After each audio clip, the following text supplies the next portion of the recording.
Evan, we're here today in Lily. Previously we looked at a crop of Avatar which ahead of the T1. So today the stage we're at, we have treated both crops the same. We had Fielder at the T0, so we had Bravo and Talius. Then we followed with 2 litres of Trioris and 1.25 of Varian.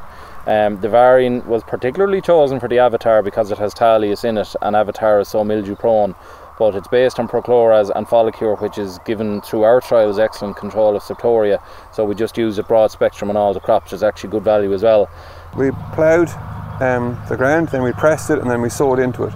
And the fact that the autumn was so dry meant that we were able to come in and ring roll it, and there was dust after it, so that was great. You're working both a horse drill and you have a Vaderstad Spirit. Yeah. What would you have used in this field? This was sowed with the horse. Okay. Pronto DC. Yeah. Okay. Yeah. Okay. Grand. And the sprayer you're running is a horse. A little bit about water volumes you spray at, and why, and the type of jets you use. Yeah. So the way we see it is like there's 2 very, very important machines on the farm. At harvest time, the combine is the most important machine on the farm because you're going to grow it, you have to be able to cut it. So once the harvest is out of the way, it then becomes that the sprayer is the most important machine on the farm. I mean, miss a day's ploughing, miss a day's sowing, you'll catch up very quick. But miss a day's spraying, you could end up being 2 or 3 weeks, you know, in a crop that you can't get into because of the rain pressure, which we haven't really had much of this year, but I'm happy to say it's raining here now.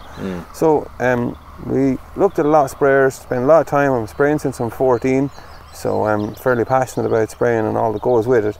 And looked at a lot of very good sprayers, and I suppose there is 3 sprayers, we won't go into names and that, but they didn't have much to separate them at the top, but just the horse had that little bit extra. Okay. And just that's why we went down the road of the horse. So, I mean, I suppose it's a guy that's doing a lot of spraying, it's a dream machine to work, you know?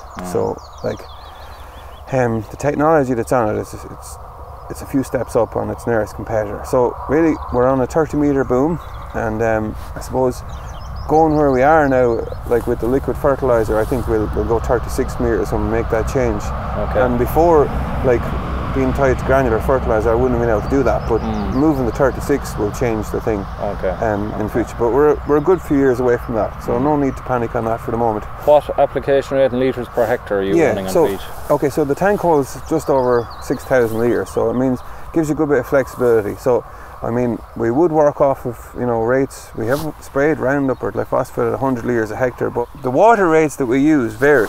We'd work from 100 litres right up to 200 litres, depending on the situation. Okay. But on average, you know, if we're in a crop of wheat here, my average water would be 125 litres a hectare. Right. And I'm very happy with that, getting good coverage. So, just thinking again, practicalities of there's the best advice, and then there's the practicality of applying it. The fact that we use such a broad spectrum T1 in the wheat, and obviously we'll do the same in the T2, but choosing the Varian to give you the eye spot to Septoria and the mildew, how much will you knock out of a tank in one run? How much can you get through in terms of acres from one fill? Yeah, sure. I mean, a minimum tank is going to be over 40 hectares, like, you know. So I mean, sure, you can. I've often sprayed fungicides at 100 litres, and that's 60 hectares in one swipe. When you're spraying, you're getting high out. Yeah. But I suppose really, you know, it's grand spraying and getting high output, but really, like, so many guys use low drift nozzles and they're fine.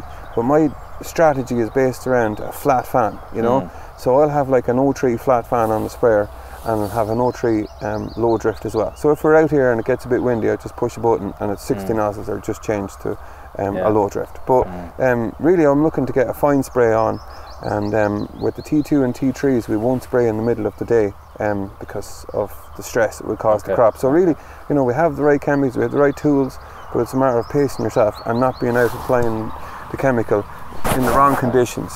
So try and work with what you have and to get the best out of it.